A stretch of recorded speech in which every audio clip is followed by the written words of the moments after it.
Hai teman-teman Mustika, jumpa lagi di podcast edisi ke-9.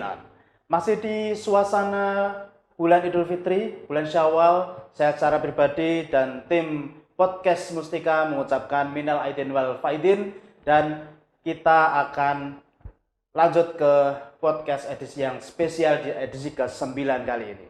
Nah, teman-teman Mustika, kita akan berjumpa dengan orang yang spesial karena di sesi kali ini kita akan bertemu, berwawancara, berdiskusi dengan karyawan Mustika ber-NIK 002.mtk.0109. Jadi beliau ini adalah karyawan Mustika pertama setelah Pak Renal, dan kita langsung saja berjumpa dengan beliau Bapak Surono. Beliau ini adalah Direktur Anak Perusahaan PT Lawu Abadi Nusa. Kita akan sapa terlebih dahulu. Halo Pak Surono. Halo Mas Arif. Kabar Halo. sehat? Sehat ya? Alhamdulillah sehat. Alhamdulillah. Luar biasa. Luar biasa Pak Surono ya. Oke, kita lanjut langsung berdiskusi ya Pak Surono ya. Kita ada beberapa pertanyaan, mohon untuk bisa dijawab Pak Surono. Masuk ke pertanyaan yang pertama. Kita tahu Pak Surono ini adalah karyawan pertama ya setelah Pak Renal tentunya. Ber-NIK tadi sudah saya sebutkan 002.mtk.0109 gitu. Dan kita ingin flashback terlebih dahulu Pak Surono. Dari sudut pandang Pak Surono, apa hal yang menarik, apa hal yang penting dari perjalanan awal Mustika sampai saat ini? Silakan Pak Surono. Oke, terima kasih Mas Arif atas waktunya. Selamat sore buat semuanya para pemirsa podcast Mustika. Ya, memang saya karyawan yang kedua ya setelah Pak Renal. Flashback bahwa saat itu unit pertama kali berdiri itu kan di Salatiga. Saya pertama kali direkrut bahwa ada PT baru, ownernya pokoknya nanti kamu tahu. Tapi beliau punya sistem. Saya cukup tertarik. Saya bulan pertama itu nggak kerja, hanya nungguin kantor, terus ngurusin beberapa perlengkapan kantor yang akan datang, terus sekalian survei-survei beberapa plasma yang sekitar Salatiga kota. Saat itu Mustika Salatiga berdiri, bahkan waktu itu namanya apa saja waktu direkrut saya nggak tahu. PT apa ini saya nggak tahu. Tapi akhirnya berilah ketemu, ada rapat pertama bertemu dengan Pak Renal dan beberapa calon karyawan. Ternyata tidak mudah, dari awal proses berdiri sudah ada yang jadi ikut jadi enggak, itu juga sudah terjadi dari waktu awal.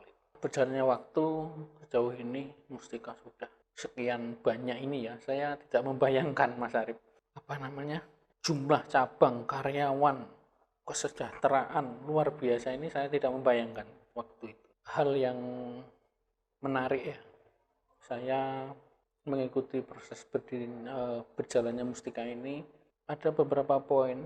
Yang pertama yang saya rasakan, Mustika itu fokus. Beliau fokus di kemitraan. Dengan kapasitas sebesar ini, mungkin beberapa PT lain sudah mencoba bismillah inilah, tapi Mustika beda, fokus hanya di kemitraan dan tidak keluar dari bidangnya ini. Yang kedua tentang sistem, karena fokus maka sampai sejauh ini pasti ya Mustika punya sistem yang cukup baik. Indikatornya apa ya? Bertahan sampai sejauh ini. Kalau teman-teman tahu ya bahwa Mustika ini sistemnya udah berkali-kali berubah. Sampai sedesain sebesar seperti ini tuh dulunya nggak seperti ini. Sistem kerjasamanya aja masih seperti, tapi kebijakan dan sebagainya sistemnya berubah terus. Saya kira teman-teman yang sudah senior-senior yang lama-lama awal-awal dari Salatiga merasakan itu, perubahan-perubahan yang terjadi di Mustika sampai sejauh ini. Saya rasakan Mustika selalu menyesuaikan diri dengan tantangan-tantangan terbaru tentang bisnis kemitraan ini. Yang ketiga, Mustika ini memberikan apresiasi yang besar kepada karyawannya yang punya kompetensi, jenjang karir path-nya. Indikatornya masuk di Mustika ini kan komplit dari beragam titel ya, mulai dari lulusan SMP sampai mungkin S3 ya. Semuanya masuk, setelah masuk, iya, yang diuji ya kompetensinya. Unggul, maka ruang karir itu akan terbuka lebar.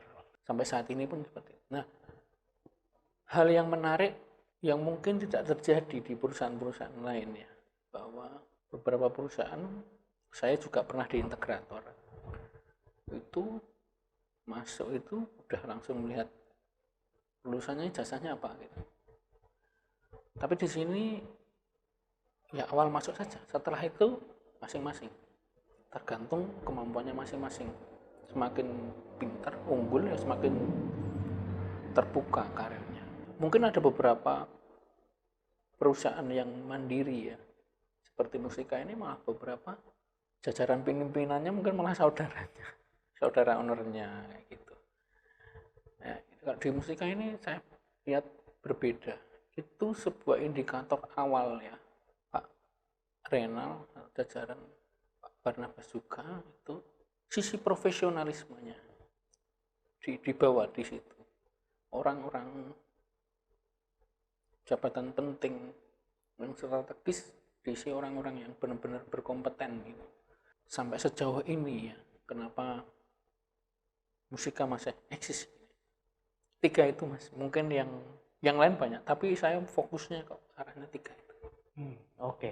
Baik, jadi kalau boleh saya review sedikit terkait dengan pertanyaan saya tadi, berarti ada 3 hal, poin yang Pak Surono rasakan ini betul-betul kuat. Yang pertama adalah fokus, yang kedua adalah sistem yang kuat, yang ketiga adalah aspek profesionalitas yang memang dijunjung tinggi oleh Mustika, begitu ya.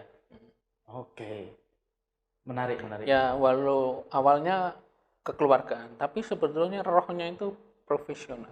Baik, Pak Surono, menarik terkait dengan hal yang tadi dari Mustika Perdana pertama berdiri sampai saat ini ya. Kita akan lanjut terkait dengan saat ini ke masa depan, Pak Surono. Gitu. Kalau kita lihat di PT LAN sendiri, PT LAN ini adalah PT yang salah satu perusahaan yang memang lengkap ya struktur organisasinya ya, dari direktur kemudian kepala region ke bawah itu secara struktur cukup komplit. Dan juga kalau kita lihat di PT LAN ini adalah PT yang secara visi ini cukup kuat. Kita lihat ke depan Pak Surono juga sudah mencanangkan atau merencanakan beberapa lini-lini usaha baru dan lain sebagainya. Kita lihat PT LAN ini PT yang cukup visioner begitu. Nah, apa yang melatar belakangi Bapak membuat satu struktur dan kemudian satu perencanaan-perencanaan yang cukup detail dan terstruktur itu? Role model tentang struktur itu memang sebetulnya saya tidak keluar dari acuan holding ya. Saat ini memang Direktur AP double job dengan Kepala Region. Saya secara pribadi memang membuat struktur ini itu saya sudah sampaikan kepada jajaran ring 1, ring 2 PT LAN. Saya jelaskan cita-cita saya. Saya punya cita-cita seperti ini kepada teman-teman yang di PT LAN. Gambaran struktur organisasi, pengembangan. Nah, tujuannya apa? Ya kan gitu ya. Saya memberi pertama kali untuk diri saya sendiri, itu untuk men-challenge diri saya. Menantang diri saya sendiri sejauh mana batas kemampuan saya gitu. Sejauh mana kemampuan saya untuk saya berkarya di Mustika ini yang awalnya saya bukan siapa-siapa gitu.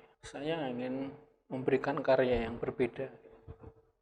Nah, tujuan saya memang men-challenge diri saya sendiri. Yang kedua, memposisikan ya memang posisi direktur ada kepala regional itu sesuai dengan job desk-nya gitu. Tugas direktur, tugas kepala region kan ada sedikit perbedaan. Dengan latar belakang itu ditambah dengan saya juga secara tidak langsung men-challenge kepada jajaran SDM downline saya yang berpotensi untuk mengisi ruang. Kenapa gitu? Jika saya menambah divisi baru, pengembangan baru, kita tahu area Solo, area kemitraan sudah mulai, mungkin tidak waktu lama lagi sudah full datang, ya kan? Terus apa lagi yang mau kita perbuat? Ya kita harus buka divisi baru. Nah, sebelum buka divisi baru, saya menyiapkan harus mendelegasikan beberapa kewenangan saya. Itu sebuah tantangan buat saya juga, mendelegasikan kewenangan saya kepada teman-teman kader yang berpotensial untuk mengambil amanah itu. Memberi tantangan tersebut agar saya juga sedikit fokus bisa ke divisi yang akan saya garap baru. Kenapa? Kalau tidak dikurangi kewenangan saya, tidak didelegasikan, rutinitas keseharian saya akan waktunya banyak saya kesedot di sini. Nah, ini saya perlu fokus di sini. Kenapa? Inspirasinya tadi dari musika. Musika bisa sebenarnya karena fokus gitu.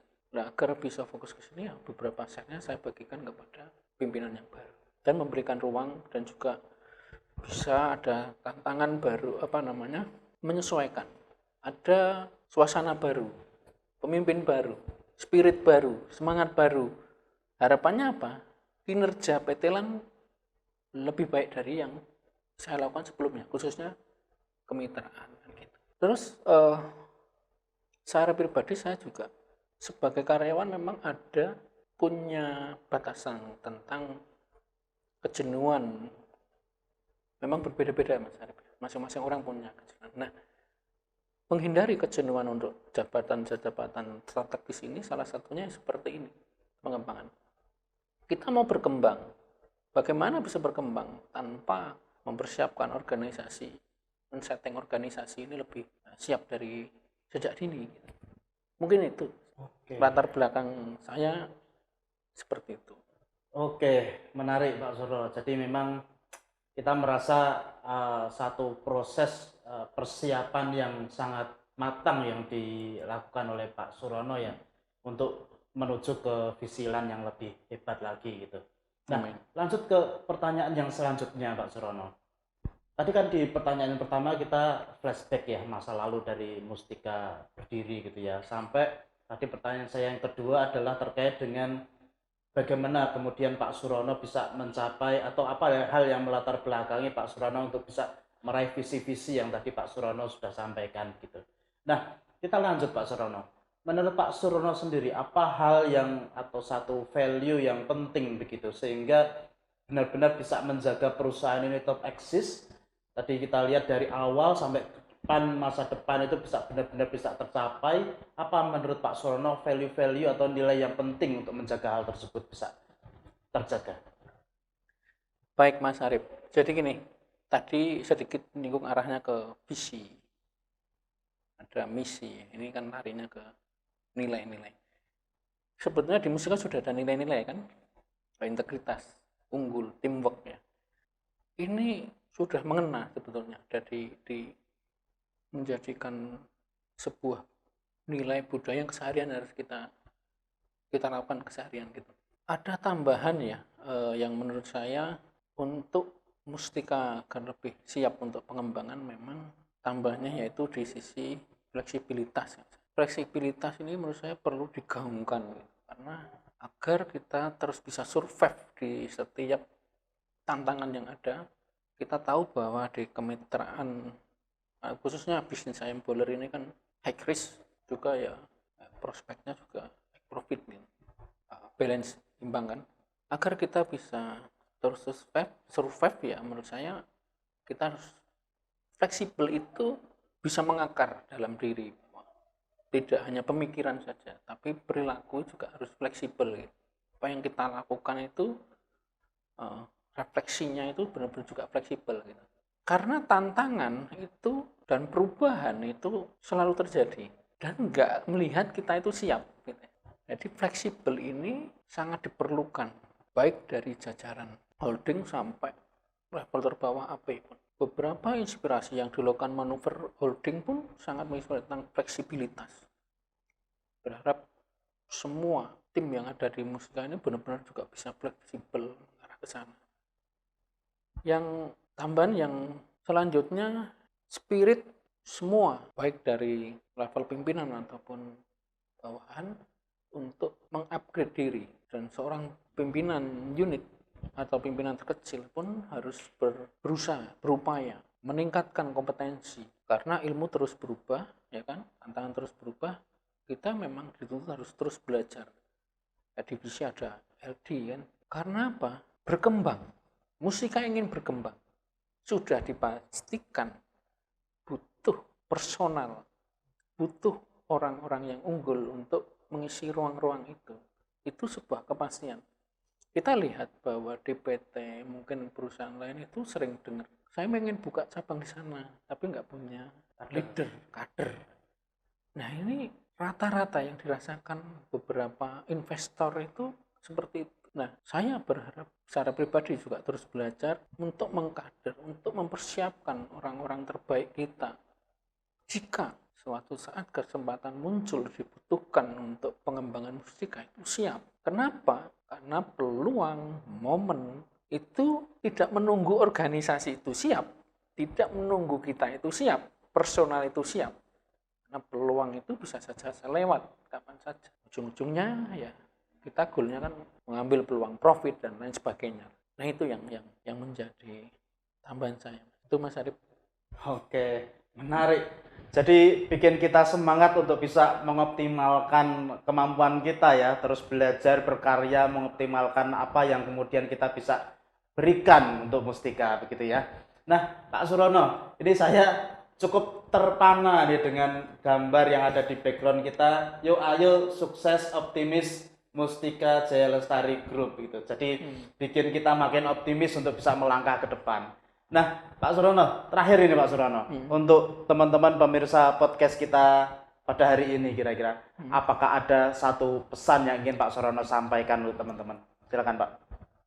Baik, terima kasih Mas Arif. Pesan untuk diri saya ya, mungkin kalau cocok bisa untuk teman-teman semuanya, lakukan yang terbaik apapun yang menjadi tugas dan kewenangan kita saat ini, baik di lingkungan pekerjaan ataupun di rumah. Jika kita melakukan yang terbaik, insya Allah alam akan menempatkan kita posisi yang terbaik. Kalau kita sering bicara, semesta tidak akan rela kalau kita yang mau melakukan yang terbaik, kondisinya tidak baik. Mungkin terkadang hanya butuh kesabaran saja. Itu saja Mas Arif. Itu mengingatkan saya dan semoga mungkin bisa bermanfaat untuk teman-teman semua. Amin. Baik. Terima kasih Pak Surono. Saya ambil satu konklusi yang cukup penting, cukup mendasar tak pikir ya. Berikan yang terbaik gitu ya. Do your best gitu ya Pak Surono ya. Pesan yang sangat luar biasa, menjadikan semangat, spirit bagi kita untuk bisa berkarya lebih baik lagi. Lagi terima kasih Pak Surono untuk waktu podcast kita hari ini, podcast ke-9, dan untuk teman-teman semuanya terima kasih sudah menyaksikan podcast kita. Dan kita akan berjumpa lagi di podcast edisi yang selanjutnya, edisi ke-10. Sampai jumpa di edisi selanjutnya. Bye-bye.